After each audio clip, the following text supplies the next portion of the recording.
এই সাংবাদিক ভাইরা ব্যতীত আপনাদের নিরাপত্তা নিশ্চিত এবং আইন শৃঙ্খলা বিরোধী কার্যক্রম ঘটনার লোমহর্ষক বর্ণনা প্রদান করে।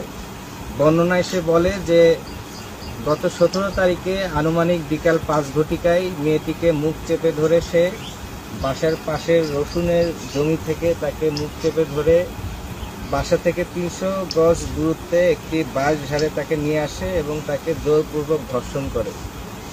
ধর্ষণ শেষে মেয়েটি বাঁচার আকুতি করলেও এই নির্দয় পাষণ্ড ধর্ষক তার প্রতি কোনো সহানুভূতিশীল ছিল না এবং ধর্ষণ শেষে তাকে ব্লেড দিয়ে গলা কেটে তাকে নির্মমভাবে হত্যা করে এবং হত্যার পর উক্ত আসামি তাকে গুম করতে না পেরে স্পটেই গাছের পাতা এবং অন্যান্যদের লুকিয়ে রাখার চেষ্টা করে এবং ঘটনাস্থল থেকে পালিয়ে যায়। হত্যা নিশ্চিত এবং এই সমাজের এসব খারাপ কাজ শিকড় থেকে উপড়ে ফেলার জন্য আমরা আপনাদের পাশে সব সময় আছি এবং ভবিষ্যতেও আমরা আপনাদের পাশে থাকব।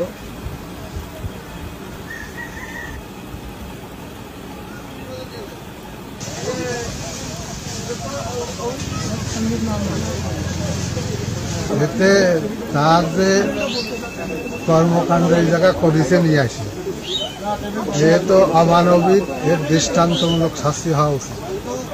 স্পটেই তাকে হত্যা করা হয়েছে অল্পক্ষণের ভিতরে এবং অল্প সময়ের মধ্যেই বাংলাদেশ র্যাব তাদেরকে তদন্ত করে যে চিহ্নিত করে মূল হোতা এবং মেন আসামিকে ধরতে পারিছে।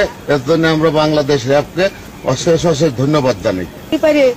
হাসান মানে টার্গেটে হাসানেরই করেছিলাম, সত্যি প্রকৃতি হাসানই দোষী, তা আমি হাসানের ফাঁসি চাই, উচিত বিচার মানে ফাঁসি।